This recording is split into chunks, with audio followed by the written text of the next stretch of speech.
Nelson అనే ఒక సంస్థ రెప్యూటెడ్ కన్సల్టెన్సీ హైదరాబాద్ నగరానికి తెలంగాణ రాష్ట్రానికి 700 కోట్ల మేరకు లాభం జరిగింది వివిధ రూపాల్లో అని చెప్పారు. కాంగ్రెస్ నాయకులు అంటారు వాళ్ళే రాష్ట్రోత్సవం వాడుతున్నారు. కొద్దిగా ఇంగిత జ్ఞానం ఉండాలి. రెప్యూటెడ్ కన్సల్టెన్సీస్ ఇవి వరల్డ్ ఓవర్ ఫేమస్ ఉన్న కన్సల్టెన్సీస్ రకరకాల అంశాలని మదింపు వేసి వాళ్ళు ఈ రిపోర్ట్స్ ఇస్తారు. ఇవి భవిష్యత్తులో ఇంకా పెరిగే అవకాశం ఉందని చెప్పారు. నేను ఒక ప్రశ్న నిన్న కూడా అడిగాను కాంగ్రెస్ పార్టీని వేరే వేదికల ద్వారా. రేవంత్ రెడ్డి ప్రభుత్వం వచ్చిన తర్వాత గచ్చిబౌలిలో 20 కోట్ల రూపాయలు పెట్టి ఆ స్టేడియం ఆధునీకరణని మరొకటి అని చెప్పి ఒకటే సింగిల్ ఫుట్బాల్ మ్యాచ్ చేశారు. ఒక international football match Revanth Reddy గారు ఫుట్బాల్ ఆడారు. దానికి 20 కోట్లు ఖర్చు పెట్టినారని చెప్పేసి కొన్ని పేపర్లలో నేను చూశాను. మరి 20 కోట్లు పెట్టి ఒక ఫుట్బాల్ మ్యాచ్ ఆడితే ఏం జరిగిందంటే అంతర్జాతీయంగా పేరు వస్తుంది. ఫుట్బాల్ క్రీడలు హైదరాబాద్ నగరంలో ఒక మంచి ప్లేస్ వాళ్ళు అనుకుంటున్నారనే ఉద్దేశం కదా మీరు చేసింది. మరి మీరు చేస్తే రైట్ ఎట్లయితుంది? ఫార్ములా రేస్ లాంటివి తీసుకొస్తే దాంట్లో చెల్లింపులు చేస్తే తప్పెట్లయితుందో రేవంత్ రెడ్డి ప్రభుత్వం చెప్పాలి. ఏదేమైనా ఉద్దేశపూర్వక నిర్బంధం నడవది, ఈ కేసు నిలవది. దీంట్లోంచి కేటీఆర్ గారు క్లీన్గా బయటకు వస్తారు. మాకు చట్టం మీద విశ్వాసం ఉందనే విషయాన్ని మీ ద్వారా నేను ఇది మోసపూరిత కుట్ర కాదు. ఇలా 120B 409 13(1) 13(2)A పెట్టుకో, దాంట్లో బాధ లేదు. మేము గట్టిగా కేటీఆర్ గారు మీరు ఏం చేస్తారో చేసుకోండి అంటే కాంగ్రెస్ నాయకులు ఇంకా అహంకారంతో మాట్లాడతారు.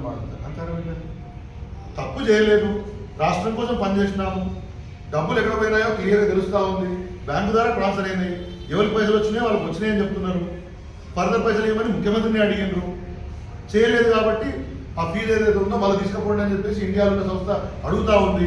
ఇంత బాధాప్తా ఉన్నప్పుడు విషయాన్ని ఆత్మవిశ్వాసంతో మాడకుండా నీ దగ్గర పోయి మోకరిలాగా మీ దగ్గర పోయి ఏమన్నా సెటిల్మెంట్లు చేసుకోవాలా? ఆ అవసరం మాకు లేదు. ఇవాళ రాష్ట్ర ప్రజలకి ప్రత్యేకించి ఇక్కడ సంగారెడ్డి కేంద్రం ద్వారా ఇక్కడ ప్రజలు తెలియజేస్తుంది ఏంటంటే కాంగ్రెస్ దుష్ప్రచారం చేస్తోంది, విష ప్రచారం చేస్తోంది. భవిష్యత్తులో ఇంకా మమ్మల్ని ఇబ్బంది పెట్టే ప్రయత్నం చేస్తుంది. ఎందుకంటే ప్రతిరోజు మీరు ఇచ్చిన 100 రోజుల హామీ పోయింది, రుణమాఫీ మొత్తం కాలే, పెన్షన్లు ఇస్తలేరు, బస్సులు ఫెయిల్ అయినాయి, విద్యార్థులకు కమిట్ చేసినవన్నీ ఫెయిల్ అయినాయి, మహిళలకు ఇచ్చే 2500 పోయినాయి. గవర్నమెంట్ మీద పూర్తి స్థాయి వ్యతిరేకత వస్తుంది. కాబట్టి ఇప్పుడు ఏం చేయాలంటే ఏదో ఒక డైవర్షన్ చేయాలి, కేసులు పెట్టాలి, జైలు వేయాలి, సోషల్ మీడియా ఏదైనా పోస్టులు పెడితే గట్టిగా అడిగితే వాళ్ళని కేసులు పెట్టాలి. ఇంకా రేపు పొద్దున చాలా మంది మీద కేసులు పెట్టే ప్రయత్నం చేస్తున్నారు. మంత్రులే, ఏకంగా మంత్రులు ఎమ్మెల్యేలే, వాళ్ళే సిఐడి ఆఫీసర్లు, వాళ్ళే పోలీస్ ఆఫీసర్లు. ఒక ఆయన బాంబులు వేస్తారంటే, ఒక ఆయన 7 నెలలు జైల్లో పెడతారంటే, నిన్న కోటరెడ్డి మాడుతుంటే ఈ కేసులో 7 సంవత్సరాలు పోతాడు. నీకెట్లేకనా కేసు గ్రావిటీ ఎంత నీకెరకనా? జడ్జి గారు దాన్ని ఎట్లా తీసుకుంటాడో నీకెరకనా? అంటే వాటి మీ ఉద్దేశం ఏంటి? కడుపు పంట తప్పితే. కాబట్టి ఈ ప్రభుత్వానికి ఇటువంటి విషయాల మీద నాలెడ్జ్ లేకపోవడం కుటుంబాలు, ఇటువంటి ఫార్ములా ఏరియాస్ విషయాలు ఇప్పుడు మీరు చాలాసార్లు చూశారు. మన దగ్గర ఇంటర్నేషనల్ ఫిల్మ్ ఫెస్టివల్స్ అయితే కాన్ఫరెన్స్ ఆఫ్ పార్టీస్ అని ప్రపంచ వాతావరణ విషయాలకు సంబంధించి పెద్ద పెద్ద వాళ్ళు వచ్చి మాట్లాడతారు. తర్వాత చాలా అంతర్జాతీయ స్థాయి ఈవెంట్లు అవుతుంటాయి. ఎందుకు అవుతాయండి? వీళ్ళంటారు అవసరం అట్లాంటిది. ఎందుకు అవసరం అంటే దేశ ఇమేజ్ పెరగాలంటే, గ్లోబల్ లీడర్స్ మన వైపు చూడాలంటే, ఇన్వెస్ట్మెంట్స్ రావాలంటే, తద్వారా ఆర్థిక ఉత్తేజం కలగాలంటే ఇటువంటి కార్యక్రమాలు అవసరం. 26 జనవరికి ఆగస్టు 15కి ఈ దేశానికి మనం స్వాతంత్ర దినోత్సవం రిపబ్లిక్ డే జరుపుకున్నప్పుడు గ్లోబల్ లీడర్స్ వేరే దేశాల ప్రధానులను అధ్యక్షులు తెలుసుకుంటాము. ఎందుకు? వాళ్ళ లేకపోతే మన జెండా ఎగరేయాలి. ఒక గౌరవం, ఒక ఇమేజ్ మేనేజ్మెంట్, ఒక పాజిటివ్ దృక్పథం, ఇవన్నీ పెంచే ప్రయత్నం ఎప్పటికప్పుడు ప్రభుత్వాలు చేస్తే మల్టిపుల్ ఇంట్రెస్ట్. కాబట్టి ఏదో కొండంగా కనబట్టినట్టు అనవసర విషయాల్లో ఉద్దేశపూర్వకంగా కేటీఆర్ని అప్రదిష్ట పాలు చేయాలి, కేసులు పెట్టాలి, దాని ద్వారా పైశాచికానందం పొందాలనే ఒక ఉద్దేశం ముఖ్యమంత్రి గారిలో కాంగ్రెస్ ప్రభుత్వంలో ఉంది. ఇటువంటి కేసులకు బీఆర్ఎస్ పార్టీ భయపడదు. ఖచ్చితంగా నిన్న కేటీఆర్ గారు చెప్పినట్లు లీగల్గా, న్యాయపరంగా, చట్టపరంగా. మీడియా మిత్రులకు నమస్కారం. ఈ పత్రికా సమావేశంలో నాతో పాటు వేదిక పంచుకున్నటువంటి ముఖ్య నాయకులందరికీ మీ అందరికీ కూడా మరొకసారి నమస్కారం తెలియజేస్తున్నాను. మీ అందరికీ తెలుసు, ఇవాళ కాంగ్రెస్ ప్రభుత్వం గత సంవత్సర కాలంగా వాళ్ళ ప్రభుత్వం ఏర్పడిన మొదటి రోజు నుంచి కూడా బీఆర్ఎస్ పార్టీ పట్ల, నాయకుల పట్ల, సోషల్ మీడియా కార్యకర్తల పట్ల కక్షపూరితంగా వ్యవహరించడము, కేసులు పెట్టడము, జైళ్లకు పంపించడము, ఈ కార్యక్రమాలు ప్రతినిత్యం అయిపోయినాయి. మీరందరూ చూస్తూ ఉన్నారు. గత సంవత్సరం నుంచి మాట్లాడుతున్నట్టు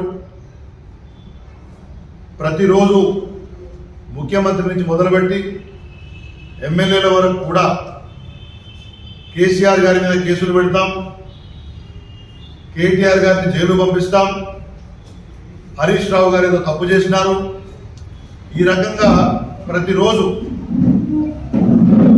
బీఆర్ఎస్ పార్టీ ముఖ్యుల మీద ఉద్దేశపూర్వకమైనటువంటి నిందాపూర్వకమైనటువంటి దాడి చేస్తూ ఉన్నారు. చాలా రోజులు చెప్తున్నారు కేటీఆర్ని జైలు వేస్తాము, ఫార్ములా ఈ రేస్లో తప్పు చేశారు, ఇంకేదో చేశారు అని చెప్పేసి. ప్రభుత్వం వాళ్ళ దగ్గర ఉంది, పోలీస్ వాళ్ళ దగ్గర ఉంది, ఇష్టారీతన కేసులు పెట్టుకోవచ్చు. కానీ ఇవాళ ప్రజా జీవితంలో ఉన్న వాళ్లకు కేసులు కాదు ముఖ్యం. కేసులు వాళ్ళు సాంకేతికంగా ఏమైనా పెట్టుకోవచ్చు. ప్రజలు ఏమనుకుంటున్నారు, ప్రజలకు వాస్తవాలు తెలియాలనేది బీఆర్ఎస్ పార్టీ యొక్క ఉద్దేశం. దానికి అనుగుణంగానే ఇవాళ రాష్ట్ర వ్యాప్తంగా అన్ని నియోజకవర్గ కేంద్రాల్లో, జిల్లా కేంద్రాల్లో బీఆర్ఎస్ పార్టీ ముఖ్య నాయకులు అందరూ కూడా మీడియా ముఖంగా ప్రజలకు ఈ ఫార్ములా రేస్ కేసు విషయంలో వాస్తవాలు తెలియజెప్పాలనే ఉద్దేశంతో ఈ ప్రెస్ మీట్లు పెట్టుకున్నాం. దాంట్లో భాగంగా గౌరవ శాసనసభ్యులు చింతా ప్రభాకర్ గారి యొక్క ఆలోచనతో, హరీష్ రావు గారి ఆదేశంతో ఇక్కడ ఇవాళ అందరం కూడా ఈ ప్రెస్ మీట్ నిర్వహిస్తా ఉన్నాం. కొంత డీటెయిల్గా చెప్పాల్సి వస్తే కూడా వాస్తవాలు తెలియాలి కాబట్టి మీరు కొంత సమయం కేటాయించాలని చెప్పేసి మిమ్మల్ని కోరుతూ, నిన్న ఇదే విషయంపై కేటీఆర్ గారు స్వయంగా తనే ఆయన మీద ప్రభుత్వం కేసు పెట్టింది కాబట్టి ఒక డీటెయిల్డ్ ప్రజెంటేషన్ దీని మీద ఇచ్చారు. మరొకసారి ఇవాళ సంగారెడ్డి జిల్లా కేంద్రంలో ప్రజలందరికీ తెలియాల్సిన అవసరం. నిన్న ఈ ఎఫ్ఐఆర్ 10 పేజీల ఎఫ్ఐఆర్ చూస్తే దాంట్లో పదే ప్రస్తావించిన అంశం ఏంటంటే 55 కోట్ల రూపాయలు, దగ్గర 54 కోట్ల 88 లక్షలు, అంటే రౌండెడ్ 55 crores. ఇది వేరే సంస్థలకి, ఎఫ్ఐఐకి ట్రాన్స్ఫర్ చేశారని, ఎఫ్ఈఓకి. అది ఉద్దేశపూర్వకంగా, మోసపూరితంగా, ఒక నేరపూరిత కుట్రతోటి ట్రాన్స్ఫర్ చేశారనే విషయాన్ని ఈ ఎఫ్ఐఆర్లో పొందుపరిచారు. నేను మీ ద్వారా ప్రజలకు తెలియాలనుకున్నాను. తెలంగాణ రాష్ట్రాన్ని, హైదరాబాద్ నగరాన్ని ప్రపంచ పటంలో నిలబెట్టాలి. రాబోయే కాలం అంతా కూడా ఎలక్ట్రిక్ వెహికల్స్ యుగంగా ఉండబోతోంది. ఇప్పటివరకు జరిగినటువంటి ఒక రేసులన్నీ కూడా, నార్మల్ ఇంజిన్స్ అన్ని కూడా ఐస్ అంటారు, ఇంటర్నల్ కంబషన్ ఇంజిన్స్. అంటే డీజిల్ లేదా పెట్రోల్ ఇటువంటి ఇంధనాలను మండించి ఉండే ఇంజిన్లు. రాబోయే ప్రపంచం అంతా కూడా ఎలక్ట్రిక్ వెహికల్స్ డామినెన్స్ ఉంటుంది. అట్లాంటి సందర్భంలో హైదరాబాద్ నగరంలో ఆయా సంస్థలు, పెద్ద సంస్థలు రావాలి, ఎలక్ట్రిక్ వెహికల్స్ వినియోగం పెరగాలి, ప్రపంచ పటంలో హైదరాబాద్ నిలపాలనే ఉద్దేశమే తప్పితే దీంట్లో ఏదో డబ్బులు అందుకోవాలి, దీంట్లో ఏదో మోసం చేయాలి, తెలంగాణ ప్రజల సొమ్ముని, రాష్ట్ర సొమ్ముని ఎవరికో కట్టబెట్టాలనే ఆలోచన లేదు. కానీ ఇవాళ ప్రభుత్వం ఉద్దేశపూర్వకంగా కేటీఆర్ గారిని ఒక నిందితుడిగా, ఒక తప్పు చేసినటువంటి వాడిగా చూపించే ప్రయత్నము ఈ కేసు ద్వారా చేస్తుందనే విషయాన్ని మేము ప్రజలకు చెప్పవచ్చు. ఈ కేసు పురాపరాలు ఏంటంటే, అసలు ఫార్ములా ఈ రేస్ అంటే మనము ప్రపంచవ్యాప్తంగా FIA ఉంటుంది, ఫెడరేషన్ ఇంటర్నేషనల్ ఆటోమొబైల్స్. భారతదేశంలో federation of motor sports clubs of India అని ఒక సంస్థ ఉంటుంది. అంటే మన క్రికెట్ ఎట్లయితే నిన్న మీరు చూసుంటారు, క్రికెట్ ఎట్లయితే ఇంటర్నేషనల్ క్రికెట్ ఫెడరేషన్ ఐసీసీ ఎట్లా ఉంటుందో, భారతదేశంలో board of control for cricket in India BCCI ఎట్లా ఉంటుందో అక్కడ ఎఫ్ఐఏ ఉంటుంది, ఇక్కడ ఎఫ్ఎస్సిఐఏ ఉంటుంది. ఆ ఎఫ్ఐఏకి ఎలక్ట్రిక్ ఆపరేషన్స్ వింగ్ అంటే ఎఫ్ఈఓ అనుకోండి.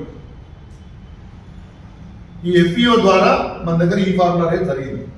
ఇది ప్రపంచవ్యాప్తంగా బీజింగు, బెర్లిను, ప్యారిసు ఇట్లాంటి నగరాల్లో జరిగినటువంటి యొక్క ఈ రేస్ని ప్రతిష్టాత్మకంగా భావించి కేటీఆర్ గారు, కేసీఆర్ గారి ఆదేశంతో తెలంగాణ రాష్ట్రానికి ఈ యొక్క రేస్ని తీసుకొచ్చి హైదరాబాద్లో నిర్వహించారు. నిర్వహించిన సందర్భంలో దీంట్లో ఏంటంటే సీజన్స్ ఉంటాయి.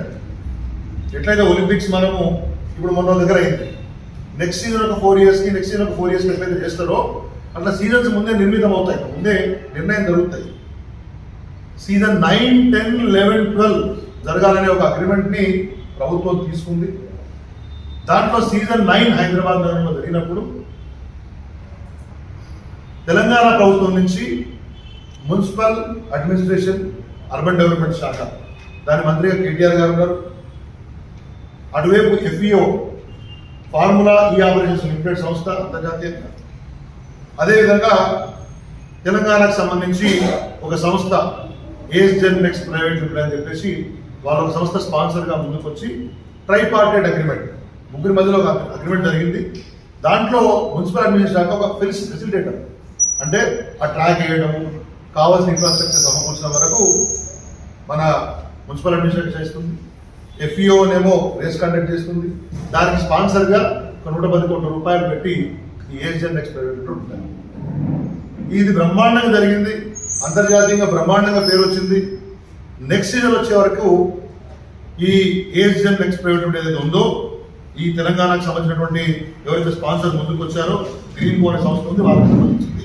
వాళ్ళు వెనుకపోయినారు, ఆర్థికంగా ఇది మాకు లాభసాటిగా లేదు, మేము నిధులు సమకూర్చుకోలేకపోతున్నామని చెప్పి చివరి క్షణంలో చెప్తే ఎఫ్ఈఓ తెలంగాణ ప్రభుత్వాన్ని సంప్రదిస్తే మన హైదరాబాద్ మెట్రో డెవలప్మెంట్ అథారిటీ హెచ్ఎండిఏని నోడల్ ఏజెన్సీగా చేసి దాని ద్వారా ఈ యొక్క రేస్ని కండక్ట్ చేయాలి.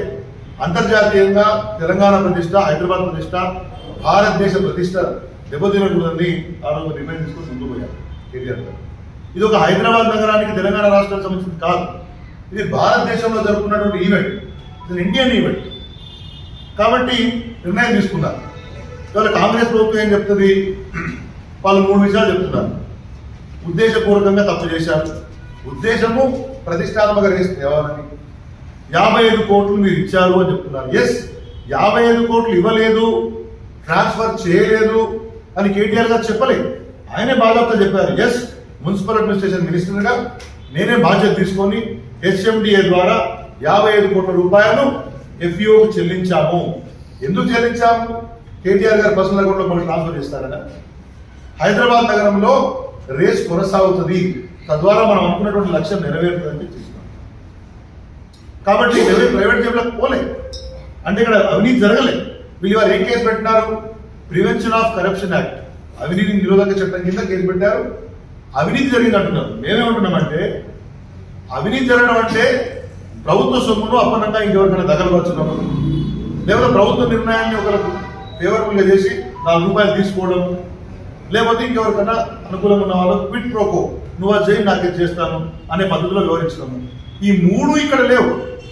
ఎఫ్ఈఓ హెడ్ ఎవరైతే ఉన్నాడో ఆయన ఈ రేసు కాంగ్రెస్ ప్రభుత్వం వచ్చిన తర్వాత మరి మీరేం మాట్లాడలేదని చెప్పేసి హైదరాబాద్కి వచ్చి ముఖ్యమంత్రి గారిని కలిసినాడు. కలిస్తే ఈ ప్రభుత్వం చెప్పింది మేము బ్రహ్మాండంగా మాట్లాడమని చెప్పారు, తర్వాత రిజెక్ట్ చేశారు. వాళ్ళు అప్పుడు కన్ఫర్మ్ చేశారు, తెలంగాణ ప్రభుత్వం లెటర్ రాశారు, దానకిషోర్ కూడా కన్ఫర్మ్ చేశారు. వాళ్ళు ఏం చెప్పారు? ఎఫ్ఈఓ సంస్థ ఈ 55 కోట్లు తెలంగాణ ప్రభుత్వం మాకు ఇచ్చింది వాస్తవం, మరి మిగతా విషయాల సంగతి ఏంటి అని చెప్పేసి అప్పుడు ఈ ప్రభుత్వం వెనుకపోయింది. అది వెనుకపోవడం మూలాన ఏం జరిగిందని తర్వాత చెప్తా, కానీ మొత్తానికి ఈ రేసు రద్దు చేశారు. ఆ ఎట్లా నష్టమో నేను చెప్తా.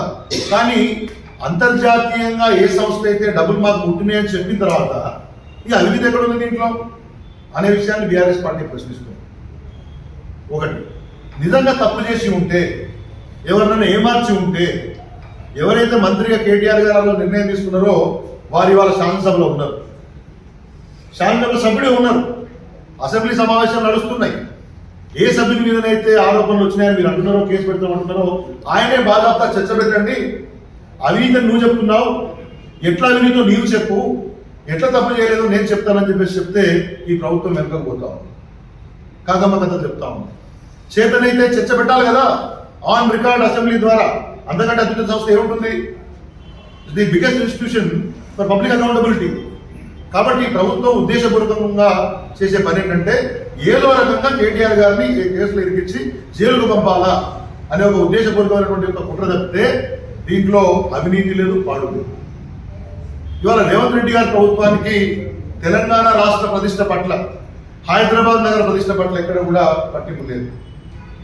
ఈ రేసును రద్దు చేశారు, సరే అది చెప్తా. లాస్ట్లో ఇంకో పాయింట్ ఏం చెప్పారు, ఇవి ఎఫ్ఐఆర్ చూస్తే ఏదో ఆర్బీఐ పర్మిషన్ తీసుకోలేదు, ఇది ఏమంటారు ఫారిన్ ఎక్స్చేంజ్ మేనేజ్మెంట్ అంటారు, ఇంతకుముందు ఫెరా ఉంటే ఇప్పుడు ఫెమా అంటారు. అర్థం కాలేదు. మంత్రులు కానీ ముఖ్యమంత్రులు కానీ పొలిటికల్ ఆఫీసర్స్, మా జిల్లా పరిషత్ చైర్మన్ గారు ఉన్నారు, లేకపోతే ఒక మంత్రి గారు ఉన్నారు అనుకోండి, పాలసీ డెసిషన్ తీసుకుంటారు. అంటే ఏంటి, తెలంగాణ రాష్ట్రంలో పలానా స్పాన్సర్ పోయినాడు కాబట్టి మున్సిపల్ అడ్మినిస్ట్రేషన్ ద్వారా హెచ్ఎండిఏని నోడలైజేషన్ చేసి చేద్దాం అనేది పాలసీ డెసిషన్. ఆ తర్వాత జరగాల్సినటువంటి రాతకోతలన్నీ కూడా అధికారుల ఆధ్వర్యంలో జరుగుతాయి. డబ్బులు ట్రాన్స్ఫర్ చేయాలంటే ప్రభుత్వం నిర్ణయం తీసుకుంటే కన్సర్న్ స్పెషల్ చీఫ్ సెక్రటరీ గారు ఒక బ్యాంక్, ఇండియన్ ఓవర్సీస్ బ్యాంక్ అనేది నేషనలైజ్డ్ బ్యాంక్, అదే ప్రైవేట్ బ్యాంక్ కాదు, చెప్తే వినేది కాదు, మన పర్సనల్ అకౌంట్ నుంచి చేయలేదు. అధికారులు కన్సర్న్ బ్యాంక్ అనేది ఈ డబ్బుల్ని ఫలానా సంస్థకి, అంతర్జాతీయ సంస్థకి ఎట్లా ట్రాన్స్ఫర్ చేయాలనేటువంటి ఒక విషయాన్ని వాళ్ళు చూసుకుంటారు. కేటీఆర్ గారు చెప్పారు. ఇప్పుడు ఒక నిర్ణయం తీసుకున్న తర్వాత నిబంధనలకు అనుగుణంగా చేయాల్సిన బాధ్యత అధికారులది, బ్యాంకుది. అది కూడా కేటీఆర్ గారే చేసినట్టు ఇది ఈడీ కేసు పెడతాం, ప్రివెన్షన్ ఆఫ్ మనీ లాండరింగ్ వస్తుందని నిన్నటి చదువు నేనేమేమని చెప్పామంటే, ఈడీ రానివ్వండి, చట్టం మీద, న్యాయం మీద, న్యాయస్థానాల మీద బీఆర్ఎస్ పార్టీకి పూర్తి విశ్వాసం ఉంది. అసెంబ్లీ ప్రొసీడింగ్స్ పట్ల, ప్రజల పట్ల నిబద్ధత పట్ల మాకు పూర్తి స్థాయి కమిట్మెంట్ ఉంది. 10 సంవత్సరాలుగా సంవత్సరానికి దగ్గర అప్పుడున్నటువంటి బడ్జెట్ నుంచి మొన్న లాస్ట్ బడ్జెట్ వరకు 15-18 లక్షల కోట్ల రూపాయల వ్యవహారం చేసినటువంటి ఒక కేసీఆర్ ప్రభుత్వం ఇన్ని లక్షల కోట్లలో ఎక్కడ ప్రొసీజర్ మిస్ కాలేదు, కానీ ఈ 55 కోట్ల రూపాయలకు వచ్చే వరకు ప్రొసీజర్ మిస్ అవుతుంది. సరే, బిజినెస్ రూల్స్ ప్రకారం కొన్నిసార్లు 10 కోట్ల కంటే ఎక్కువ మీరు తీసుకున్నారు కాబట్టి ఫైనాన్స్ డిపార్ట్మెంట్ కాంకరెన్స్ కావాలి, ఇవన్నీ చెప్పారు. ఓకే, మేమే అడుగుతున్నామంటే ప్రొసీజరల్ ల్యాబ్స్ ఉండి ఉండవచ్చు. అంటే ఓవరాల్ గా అనుసరించిన విధానం పట్ల ఈ డబ్బు ట్రాన్స్ఫర్ చేయడము, ఆ ఎఫ్ఈఓ అనే సంస్థతో అగ్రిమెంట్ చేసుకోవడము, ఈ ప్రొసీజరల్ ల్యాబ్స్ ఉండి ఉండవచ్చు. కానీ ఎక్కడన్నా దానికి శాఖాపరమైన విచారణ జరుగుతుంది, కానీ అవినీతి ఎట్లా అవుతుంది అనే విషయాన్ని వాళ్ళ బీఆర్ఎస్ పార్టీ ప్రశ్నిస్తుంది. ప్రభుత్వం వైపు నుంచి సమాధానం లేదు. అంటే ఉద్దేశపూర్వకంగా అవినీతి చేశారు. నేను హరీష్ రావు గారు చెప్పినట్టు ఒకే అబద్ధాన్ని 10 సార్లు చెప్పు, చెప్పిందే చెప్పు, చెప్పినట్టే చెప్పు, అబద్ధమే అని చెప్పు అని చెప్తే ప్రజలు నమ్ముతారనే భావన కాంగ్రెస్ పార్టీలో ఉంది. వాళ్ళు ఫెయిల్ కాక తప్పదనే విషయాన్ని నేను వాళ్ళకి తెలియజేస్తున్నాను. ఇంకా ఏం చెప్తారు, ఇది ఇవాళ రేస్ రద్దు చేశారు. రద్దు చేస్తే ఆ చైర్మన్ వచ్చి కలిసినాడు. మీకు ఎగ్జాంపుల్ చెప్తాను. ఇది ప్రభుత్వం ఒక నిర్ణయం తీసుకున్న తర్వాత వాళ్ళు కూడా ఇవాళ మీరు నిర్ణయం తీసుకోగానే ఇంకొక దగ్గర పోయి చేయడానికి కాదు. మనం ఇంకా మున్సిపల్ గ్రౌండ్ లో కబడ్డీ ఆడుకోవద్దంటే ఏమంటే కాలేజ్ గ్రౌండ్ ఆడుకున్నట్టు ఉండదు.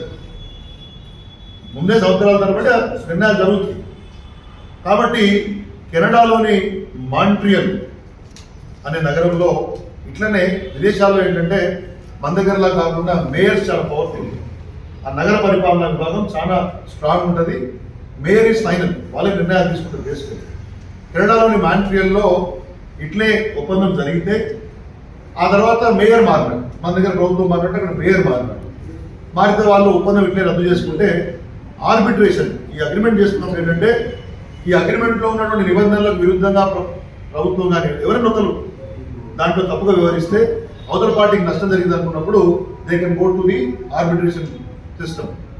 ఇవాళ అదే పని ఈ ప్రభుత్వం మీద ఈ ఎఫ్ఈఓ ఆర్బిట్రేషన్ వెళ్ళారు. మాంట్రియల్ అనేటటువంటి ఒక సిటీ వేల కోట్ల రూపాయల పెనాల్టీ చెల్లించాల్సి వచ్చింది ఎఫ్యూకి. రెండు నష్టాలు జరిగినాయి ఇక్కడ. ఏంటి? ప్రభుత్వం గవర్నమెంట్ ఇస్ కంటిన్యూస్ ప్రాసెస్ అండి. ఇవాళ రేవంత్ రెడ్డి ఆనాడు కేసీఆర్ గారు ఉన్నారు, ఇవాళ రేవంత్ రెడ్డి గారు ఉన్నారు, రేపు పొద్దున మరొక ప్రభుత్వం రావచ్చు, మరొక పార్టీ రావచ్చు, మళ్ళీ మేము వస్తాం, అది వేరే సంగతి. ప్రభుత్వం అనేది కంటిన్యూస్ ప్రాసెస్. ప్రభుత్వంగా తీసుకున్న నిర్ణయాన్ని అమలుపరచాల్సిన బాధ్యత కొత్తగా వచ్చిన ప్రభుత్వం మీద ఉంటుంది. ఏమన్నా ప్రాసెస్ ల్యాప్సెస్ ఉంటే, అధికారులు తప్పు చేసి ఉంటే విచారణ చేయడం వేరు. కానీ కేటీఆర్ గారికి పేరు వస్తుంది, మళ్ళీ ఆ పోయిన ప్రభుత్వానికే పేరు వస్తుంది అని కంటిన్యూ చేస్తుంది. ఉద్దేశపూర్వకంగా కట్టుబడితో వాళ్ళు దాన్ని క్యాన్సిల్ చేస్తే, వాళ్ళ ఆర్బిట్రేషన్ పోతే రేపు పొద్దున వేలాది కోట్ల రూపాయలు ప్రభుత్వం కట్టాల్సి వస్తే ఇది తప్పెవరిది? రేవంత్ రెడ్డి గారిదా, మరొకరిదా? ఇవాళ కాంగ్రెస్ పార్టీ చెప్పాలి. కాబట్టి నేను చెప్పేది ఏంటంటే, బేసికలీ ఇవాళ 4 చట్టాలు పెట్టారు. అవినీతి అని చెప్పినప్పుడు హెచ్ఎండిఏ గవర్నమెంట్ ఆర్గనైజేషన్ పంపించింది బ్యాంకు, నేషనలైజ్డ్ బ్యాంక్. పోయిన అంతర్జాతీయ సంస్థ, వాళ్ళు డబ్బులు ఇచ్చినాయని చెప్తున్నారు. ఇంకో విచిత్రం ఏంటంటే, ఇదే దానకుమార్ గారు ఎవరైతే వాళ్ళ కేసు పెట్టడానికి, సరే ఆయన సెక్రటరీ ఎవరుంటే ఆయన పెడతాడు. మనము అంతర్జాతీయ స్థాయి ఈవెంట్లు చేసినప్పుడు ఏంటంటే, ఆయా సంస్థలకి అఫిలియేషన్ ఫీజు కట్టాల్సి ఉంటుంది, పర్మిషన్ ఫీజు కట్టాల్సి ఉంటుంది. దాంట్లో భాగంగా దీనికి కూడా, ఈ రేసుకు కూడా కోటి రూపాయలకు పైగా కొంత పైకాన్ని ఎఫ్ఐఏకి చెల్లించాలి, ఎఫ్ఈఓకి చెల్లించాలి. ఆ ఎఫ్ఈఓ మళ్ళీ నేను ఇంతకుముందు చెప్పాను కదా, భారతదేశంలో ఉన్నటువంటి ఒక సంస్థ federation of motor sports clubs of India, వాళ్ళకి ఆ డబ్బులు పంపించేశారు. వాళ్ళు, బాబు మీరు ఎట్లా చేయట్లేదు ఈవెంట్, మీరు రద్దు చేస్తున్నారు కాబట్టి మీ డబ్బులు మీరు తీసుకోండి అని చెప్పేసి వాళ్ళకి పంపించారు. వాళ్ళు మన ప్రభుత్వానికి చెల్లించడానికి సిద్ధంగా ఉన్నారు. ఈ ప్రభుత్వం లెటర్ రాసింది, అయ్యా మీరు ఈ యొక్క ఈవెంట్ చేయట్లేదు కాబట్టి మీ డబ్బులు మీరు తీసుకోండి అంటే, ఉద్దేశపూర్వకంగా తెలంగాణ ప్రభుత్వం ఆ డబ్బులు తీసుకోవట్లేదు. తీసుకుంటే ఏంటంటే ఎవ్రీథింగ్ ఇస్ వేరే అర్థమైపోతుంది. కాబట్టి ఇదొక ల్యాబ్స్ క్రియేట్ చేసే ప్రయత్నం చేస్తాం. దానాదైనా నేను చెప్పొచ్చేది ఏంటంటే, ప్రభుత్వం యొక్క ఉద్దేశ్యము కేటీఆర్ గారిని ఫిక్స్ చేయటము. ఇవాళ సాంకేతికంగా మీరు కేసులు పెట్టారు, 4 సెక్షన్లు, 2 నాయకులందరూ కూడా జైలులోకి వచ్చిన వాళ్ళే, కొట్లాడిన వాళ్ళే, తెలంగాణ కోసం కొట్లాడిన వాళ్ళే. కేసు పెడితే ఏమవుతుంది? మా మెరిట్స్ మీద మేము కొట్లాడతాం, వాళ్ళ మెరిట్స్ వాళ్ళు కొట్లాడతారు. ఒకవేళ రిమాండ్ చేస్తే చేస్తారు కావచ్చు, జైల్లో పెడితే పెడతారు కావచ్చు. కానీ తెలంగాణ రాష్ట్ర ప్రతిష్టను పెంచినటువంటి ఒక నాయకుని మీద ఉద్దేశపూర్వకంగా కేసు పెట్టినటువంటి ఒక అప్రతిష్ట ఇవాళ మీకు మిగులుతుంది. తెలంగాణ కోసము పనిచేసినందుకు జైలు పోయిన నాయకుడు కేటీఆర్ అవుతారు. అదే సమయంలో భవిష్యత్తులో మీరేమైనా ఇంటర్నేషనల్ ఈవెంట్స్ చేయాలంటే రికార్డు ఒక రోజు మరిపోదండి. అంతర్జాతీయ సంస్థలు భవిష్యత్తులో ఏదైనా ఒప్పందాలు కుదుర్చుకోవాలనుకుంటే ఈ రేసింగ్తో ఆగదు. ఇక్కడ ప్రభుత్వం ఇట్లా ఉద్దేశపూర్వకంగా, కక్షపూరితంగా ప్రభుత్వాలు మారినప్పుడల్లా వ్యవహారం మారుతుందనే ఒక ఆలోచన విధానం ఉంటే సంస్థలు ముందుకు రావు. ఇప్పుడు మా నాయనగారు ఒక మాట చెప్పారండి, నేను గంట తర్వాత వచ్చి మా నాన్నగారు చెప్పిందని వేస్ట్ అండి, అది నడవదంటే అట్లనే వీళ్ళ కుటుంబంతో పెట్టుకుంటే ఇట్లనే ఉంటుందని ఆలోచన విధానం. ప్రభుత్వాలు అనేటివి కంటిన్యూస్ ప్రాసెస్.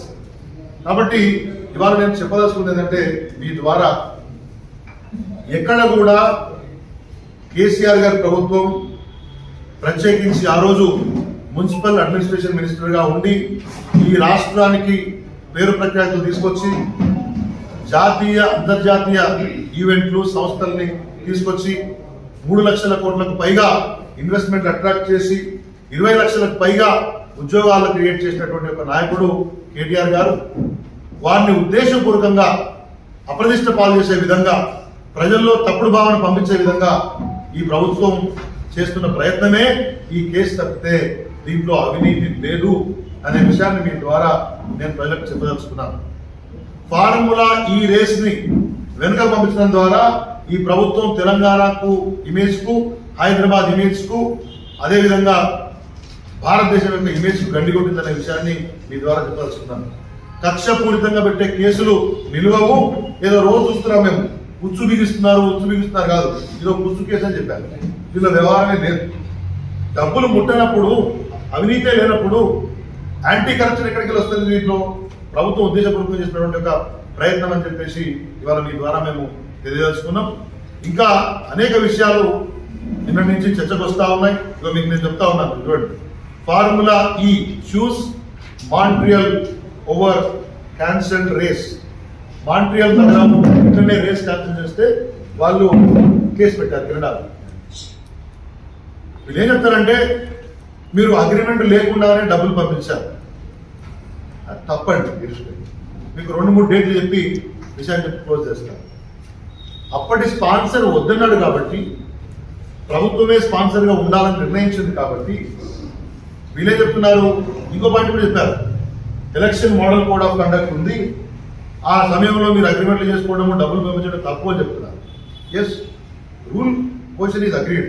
కానీ ఎలక్షన్ కోడ్ ఆఫ్ కండక్ట్ ఎప్పుడు వచ్చిందండి?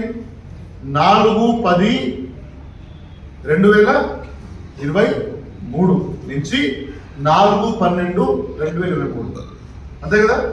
ఈ కాలానికి ఎలక్షన్ కోడ్ ఆఫ్ కండక్ట్ ఉంది. అయితే 27/9/2023 నాడే, అంటే ఎలక్షన్ కోడ్ ఆఫ్ కండక్ట్ ఏవి రాకముందే అప్పటి ప్రిన్సిపల్ సెక్రటరీ గారు ఎస్సీఎఫ్ గారు అరవింద్ కుమార్ గారు ప్రభుత్వానికి వీళ్ళ ఎఫ్ఐఆర్ చూపించింది. దీంట్లో నేనేం చూపించట్లేదు, సెపరేట్గా ఈ ఎఫ్ఐఆర్లోనే రాశారు. ఏమని రాశారు?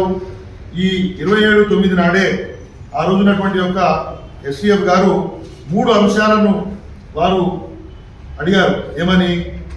ఆ రోజున్నటువంటి ఒక మంత్రి గారిని 3 అడిగారు. ఇక్కడ రాసి ఉంది, the special CS holding full additional charge of metropolitan commissioner HMDA, అంటే ఎంఏయుడికి ఎస్సీఎఫ్ ఆయనే, హెచ్ఎండిఏకి కమిషనర్ కూడా ఆయనే, MC metropolitan commissioner, had put up a HMDA file to the minister, then minister, on 27/9/2023 seeking approval for the following.